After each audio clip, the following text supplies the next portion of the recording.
इसलिए उस अत्याचार को वो सहन करती रही। और जब समाधि से वो उठी तो उसके बाद सारा वृतांत पता चला। शुक्राचार्य क्रोधित हो गए। शुक्राचार्य ने कहा, तुमको ही मैंने इतना काबिल बनाया, इतना योग्य बनाया। वास्तव में एक जो कहावत कही गई है, कुत्ते की जो पूंछ होती है, अभी आज भी सब बुजुर्ग लोग कहते हैं, सब घर घर में सुनने को मिल जाती है, उसको चाहे जितना दबा के रखो, लेकिन जब वो निकलेगी तो टेढ़ी ही हो जाएगी। अब समझ में आया कि इक्ष्वाकु ने तुम्हारे साथ ऐसा क्यों किया। और यथा नामे तथा गुणे, जैसा तुम्हारा नाम वैसे तुम्हारे गुण भी।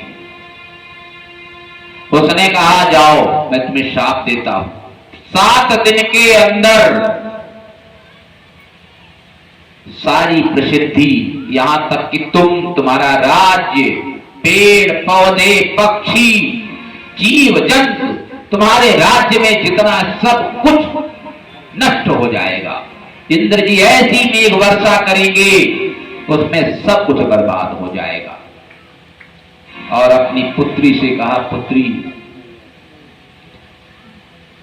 तुम भी दोषी हो, यदि मैं तुम्हें नष्ट करता हूं तो एक पिता जो है पुत्री हत्या का दोषी होगा, इसलिए जाओ मैं तुम्हें छोड़ता हूं, प्राण दान दे, तुम्हें राह दिखाता हूं, सलाह देता हूं, जाओ भोलेनाथ की शरण में चली जाओ, प्रायश्चित कर लो, और इन 7 दिनों में जो दंड का पूरा विनाश होगा, उसमें यदि तुम हमारी आभा जा रही होगी, तुम्हारा प्रकाश जा रहा होगा, जो तुम्हें देख रहा होगा, वो सब जीवित रहेगा। इसके बाद क्या हुआ, 7 दिनों में वही जैसा कहा था वही सब कुछ हो गया, और वो तपस्या प्रायश्चित करने के लिए निकल गई।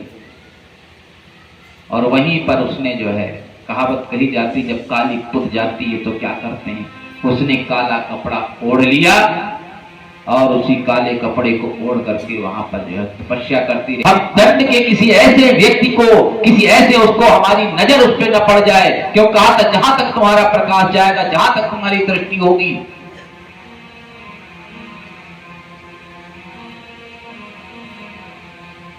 तो वहां कहीं ऐसा वो जीवित न रह जाए। तो उसने अपनी आंखें बंद कर ली, काला कपड़ा ही ओढ़ लिया। बहुत बड़ा ग्रंथ है, बहुत बड़ा काव्य है, लेकिन हां कुछ ऐसी बातें हैं जो आपको जानना आवश्यक है। क्या आवश्यक है जानना? जैसे कि भगीरथ के पुत्र ककुत्स और ककुत्स के पुत्र महाराजा रघु के अत्यंत तेजस्वी और पराक्रमी नरीश होने के कारण उनके बाद इस वंश का नाम रघुवंश पड़ गया। तब से प्रभु श्री राम के कुल को रघुकुल के नाम से कहा जाने लगा।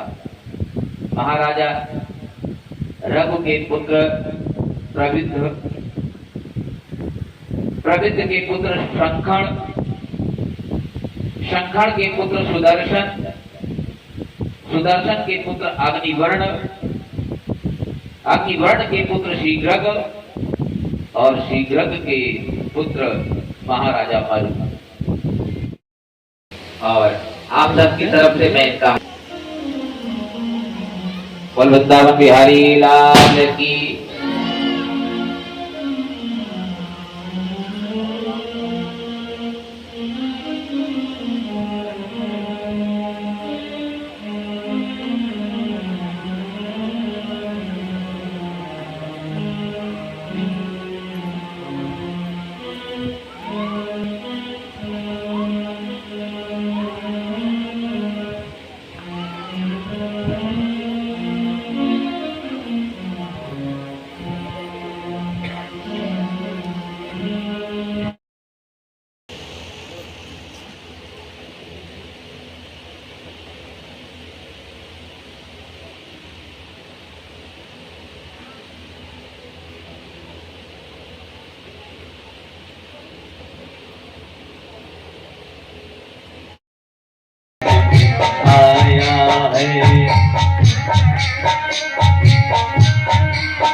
फूल की जटा में गंध बिरा